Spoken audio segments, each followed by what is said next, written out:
Hello and welcome to the Intel Brief. Today is Tuesday, September 2nd. I'm your host Daniel, and today we're going to talk about thousands have marched in Serbia's capital to demand snap elections. France's far-right National Rally Party is getting ready for snap elections in France, and Venezuela has accused the US of seeking regime change. So firstly, tens of thousands of protesters silently marched in Belgrade on Monday to commemorate the deaths of 16 people who were killed when the roof of a renovated railway station collapsed. They're demanding snap elections with the hope of ousting the current president and his ruling party. The protesters invited high school students and gathered around 7 p.m. in front of the old railway station in Belgrade. 16 high school students then walked down to the local square holding one white rose each, while the names of the victims were read out. So what? It is highly unlikely that there's going to be snap elections in Serbia. Aleksandar Vučić and his party have been in power for numerous years now. I think it's nearly 20. And it's highly unlikely he intends to give power up that easily and without some significant changes. However, these protests have been going on for nearly a year now and have been applying a lot of pressure to his current ruling party. So it's possible that something will need to happen. It's quite impressive to see these protesters change tact from the large-scale protests they've been conducting every weekend over the last few months as they were coming into physical altercations with riot police as the police tried to use force to kind of end the dissatisfaction with the government.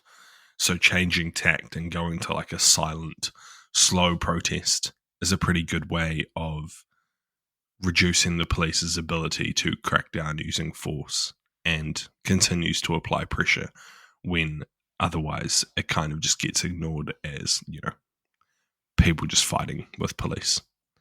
So yeah, quite an interesting way to spin the situation, and one that seems to be quite effective at continuing to highlight these issues within Serbia.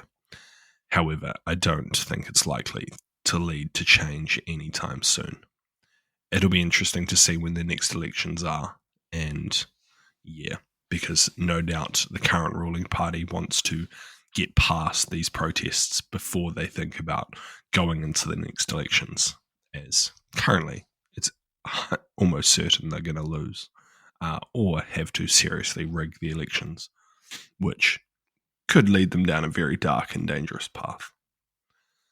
And next, France's far-right National Rally said on Monday that it was preparing for possible snap elections, adding that the current Prime Minister's efforts to try and stave off the collapse of the government would fail.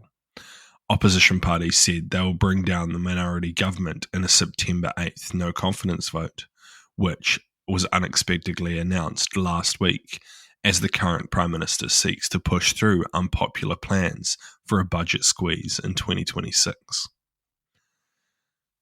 So what? Kind of similar to Serbia, well, in some ways, that if there is elections called, which in France seems much more likely due to this no confidence vote next week, that the current ruling party is going to lose in a big way.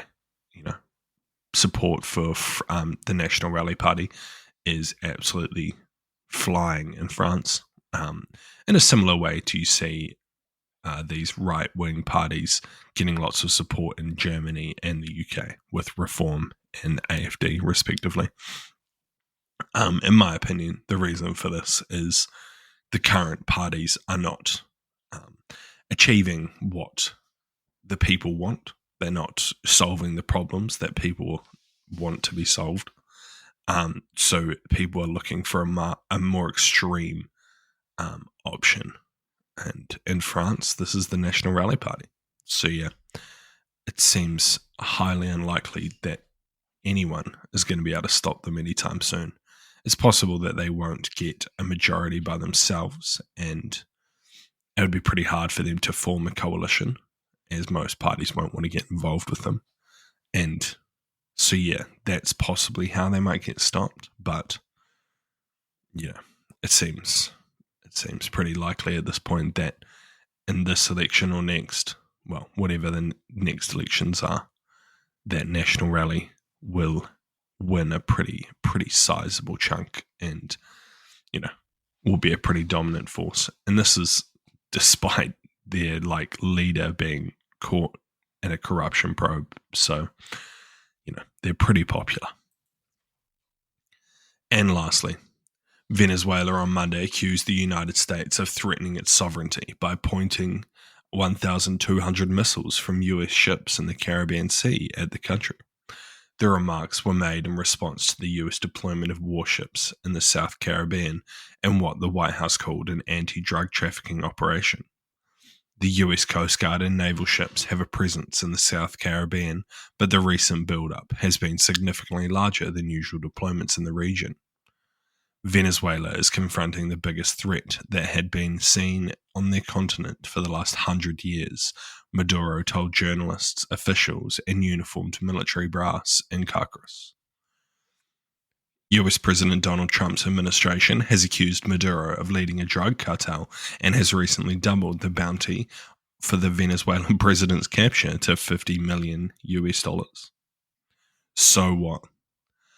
While it's highly likely, I think Trump would want regime change in Venezuela. He's basically said as much. I don't think it's a likely outcome here. I think it's more likely that the Trump administration is trying to apply pressure on the country to show that they're not to be trifled with and that the days of the US sitting idly by are gone. I don't think there's going to be any direct confrontation between the two countries, and eventually these US warships will just go home.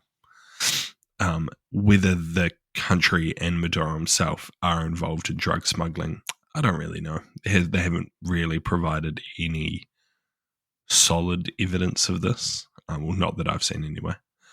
But yeah, I mean, it would make sense. It's a good way of making money if you're the Maduro government.